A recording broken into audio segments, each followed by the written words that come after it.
Diabetes is a chronic disease. Its main feature is that blood glucose remains persistently elevated. This happens because insulin is either insufficient, ineffective, or absent. Insulin is a hormone that allows glucose to move from the bloodstream into cells, where it is used for energy. Without adequate insulin action, glucose cannot enter the cells properly, so it accumulates into bloodstream. When glucose stays in the blood elevated, two problems occur at the same time. First, cells are starved of energy, and high glucose becomes toxic to blood vessels and nerves. Over time, this leads to serious chronic complications affecting heart, kidneys, eyes, and nervous system. There are two main types of diabetes.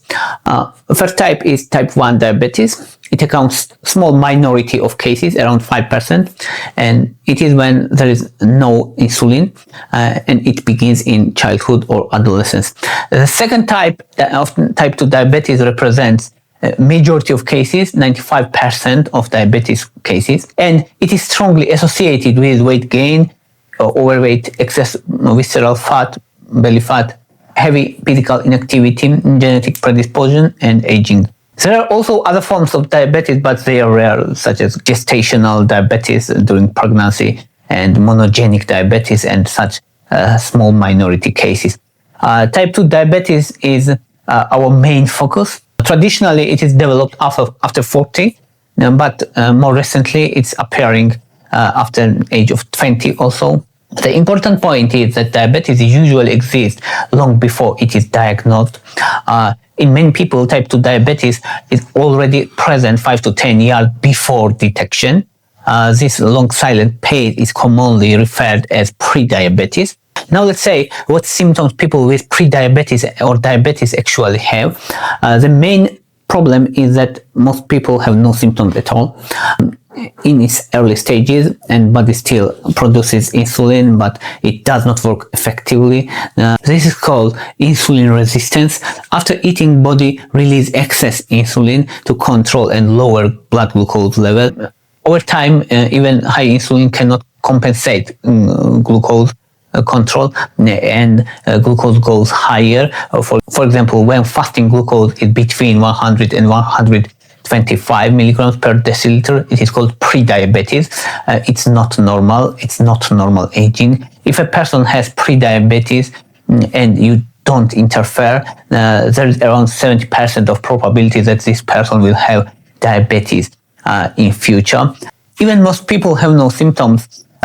Some early symptoms can appear. For example, frequent urination and frequent increased thirst may occur, but it is seen only about 30% of cases in early diabetes. In early cases, unexplained weight gain, it's common at early stages because of hyperinsulinemia, and later unintentional weight loss happens. Glucose is lost in the urine and cells are effectively starving despite high blood glucose level. On the skin, acanthosis nigricans may appear.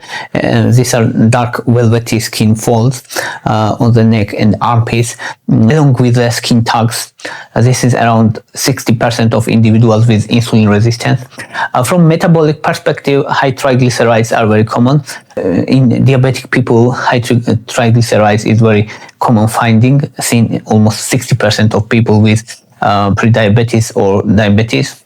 And mild blood pressure elevation is also important, and family history, so genetic has important role. Now let's talk about when diabetes can be treated and managed without medication and when it cannot. Insulin resistance, stage 1, when blood glucose level is normal, it can be controlled totally in 95% of cases without medications. Next comes prediabetes. During prediabetes, when glucose is from 100 to 125, it still can be managed without medications in 70% of cases. Second stage, it is early diabetes, type 2. At this case, you can still manage diabetes without medication, especially first year of diagnosis. Usually it's possible. And after second year of diagnosis, treatment without medication is almost impossible or very unlikely. And type 1 diabetes must be clearly separated from this discussion, because in type 1 diabetes there is absolute deficiency of insulin. It cannot be managed without insulin therapy. Without insulin, it is a life-threatening condition. Now let's say what we can do. First and most powerful factor is weight loss. If you lose around 20 pounds, you can prevent the diabetes, almost 70% probability, and if you have prediabetes. A second important factor is visceral fat reduction. So this is why waist circumference matters more than the scale. Sometimes body weight may stay the same, but reducing belly fat is crucial. The third component is calorie reduction. If you consistently reduce calories, about 500 calories compared to your previous diet, the chance of diabetes remission increases around 60%. The fourth important factor is reducing refined carbohydrates like sweets and bread and pasta and refined grains. Whole grains are acceptable. The fifth factor is physical activity. 300 minutes physical activity like brisk walking per week is enough to decrease diabetes progression risk around 50%. And sixth important factor is resistance training. It is underestimated in most cases. Strength training is very important because it can increase insulin resistance, insulin sensitivity around 30%. The seventh important factor is post-meal walking. After eating, go for 15 minutes walk. This is very strong effect for minimal effort because it can reduce post-meal blood glucose spike around 30% because muscles immediately absorb glucose after meals. The eighth important strategy is meal structure, especially starting meals with protein. It's very crucial. It slows gastric emptying and reduces insulin spikes and lowers post-meal glucose around 40%. And sleep normalization is crucial. Sleep deprivation increases insulin resistance. Simply sleeping 7 to 8 hours per night can improve insulin sensitivity by around 30%. Now let's talk about supplements. First and most important supplement is berberine. Berberine activates AMP, activated protein kinase, which is called AMPK. AMPK is cellular energy sensor.